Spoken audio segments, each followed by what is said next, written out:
દરેક નીતિની સામે કાયદાની રીતે ઊભો રહેતો SSK ન્યૂઝ ચેનલ। આખરે 8 વર્ષ લાંબા ઇંતજાર બાદ સુરત શહેર દેશનું નંબર 1 ક્લીન સિટી બની ચૂક્યું છે। દિલ્હીમાં સ્વચ્છતા સર્વેક્ષણ 2023ના પરિણામો જાહેર કરાયા, તેમાં નંબર 1 રેન્ક સુરત શહેરના ફાળે ગયો છે। દેશના સ્વચ્છ શહેરોમાં સુરત અને ઇન્દોર સંયુક્તપણે નંબર 1 બન્યું છે। છેલ્લા 3 વર્ષથી સુરત અને ઇન્દોર વચ્ચે દેશના નંબર 1 ક્લીન સિટી બનવા માટે હોડ જામી હતી। સુરત સતત નંબર 1 બનવા પ્રયત્ન કરી રહ્યું હતું, પરંતુ દર વખતે ઇન્દોર બાજી મારી જતું હતું। પરંતુ આ વખતે શાસકો અને મ્યુનિસિપલ કમિશનર શાલિની અગ્રવાલના પ્રયત્નોને સફળતા મળી છે। મનપા કમિશનર તરીકેની જવાબદારી સંભાળતાની સાથે શાલિની અગ્રવાલે સુરતને નંબર 1 ક્લીન સિટી બનાવવાનો ધ્યેય જાહેર કરી દીધો હતો। અગ્રવાલના પ્રયત્નોને આખરે સફળતા સાંપડી છે। દિલ્હી ખાતે યોજાયેલા કાર્યક્રમમાં સુરતના મેયર અને પાલિકા કમિશનર દ્વારા સર્ટિફિકેટ અને એવોર્ડ સ્વીકારવામાં આવ્યા હતા। સુરતનો નંબર 1 આવતા ગર્વ વ્યક્ત કરતા મેયર દક્ષેશ માવાણીએ કહ્યું કે આ રેન્ક માટે ઘણા સમયથી પ્રયત્નો કરવામાં આવતા હતા, જેમાં પાલિકાના નાનામાં નાના કર્મચારીથી લઈને તમામ નાગરિકોનો સહયોગ મળ્યો છે, જેથી આ રેન્કના આપણે હકદાર બન્યા છીએ, જેથી હું આ રેન્ક તમામ સુરતીઓને આપું છું। નમસ્કાર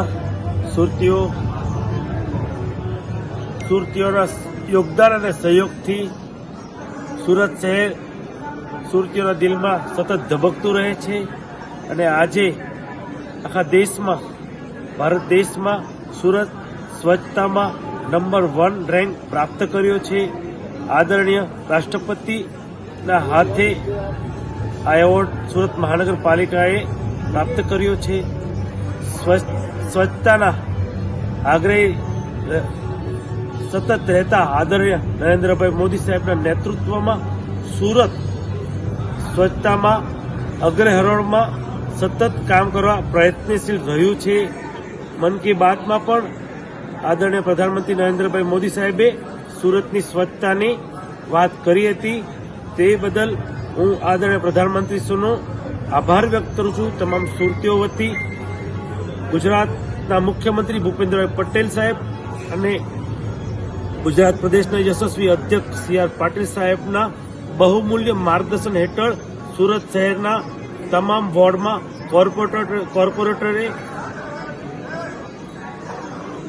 સેનેટરી વોર્ડ વાઇઝ જવાબદારી લીધી હતી અને સુરતની જનતાએ તેમાં ખૂબ જ સાથ આપી જન આંદોલન બનાવ્યું હતું। તેના ફલસ્વરૂપે આજે સુરતને નંબર 1 રેન્ક પ્રાપ્ત થયો છે। ત્યારે હું સુરતીઓને હજી અહીં નહીં અટકતા આપણે વિશ્વમાં સુરતને કઈ રીતે પ્રસ્થાપિત કરીએ તે રીતે આપણે સૌ કટિબદ્ધ થઈએ। અસ્તુ ભારત માતા કી જય। મિત્રો, આજે સુરત શહેર અને ગુજરાત માટે ખૂબ આનંદનો અને ઐતિહાસિક દિવસ છે। ગુજરાતમાં આદરણીય પ્રધાનમંત્રી શ્રી નરેન્દ્ર મોદી સાહેબે મુખ્યમંત્રી હતા ત્યારથી સ્વચ્છતાનો ખૂબ આગ્રહ કરતા હતા। આદરણીય મોદી સાહેબ પ્રધાનમંત્રી બન્યા પછી પણ આખા દેશમાં સફાઈ માટેની જાગૃતિ લાવવા માટે પોતે પણ હાથમાં ઝાડુ પકડીને નીકળી પડ્યા હતા અને એના કારણે આખા દેશમાં ખૂબ જાગૃતિ આવી હતી। સુરત પણ મોદી સાહેબના શબ્દોમાંથી પ્રેરણા લઈને સતત સફાઈની ઝુંબેશ આદરી હતી।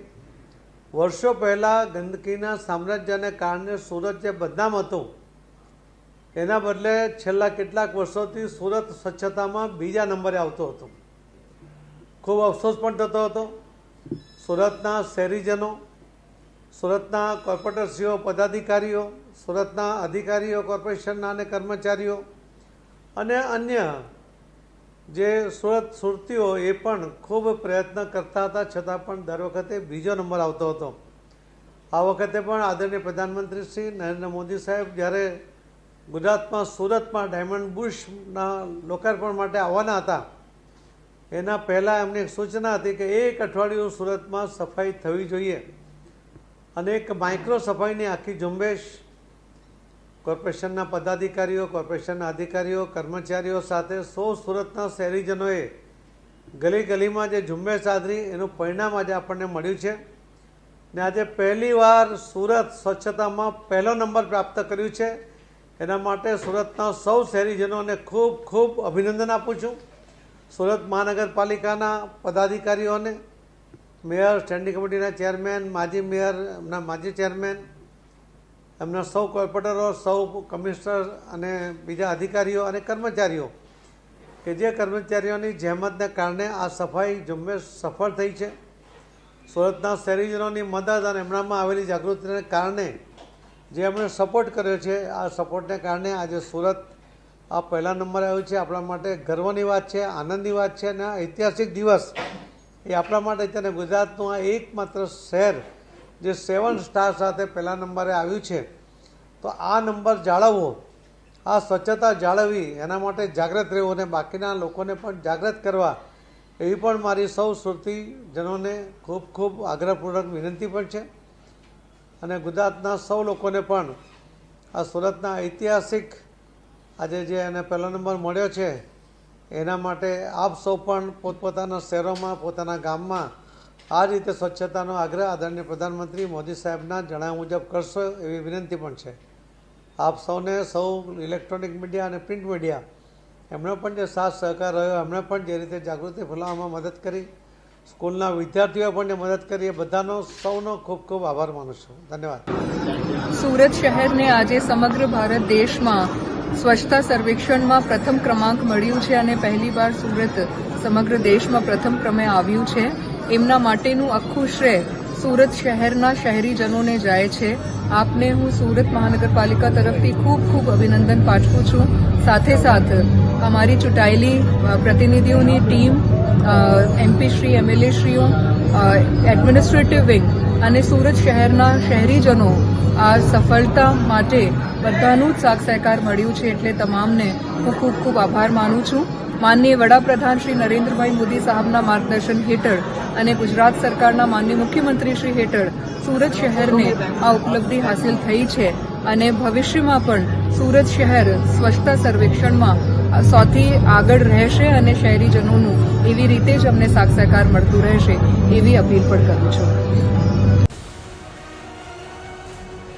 દરેક નીતિની સામે કાયદાની રીતે ઊભો રહેતો SSK ન્યૂઝ ચેનલ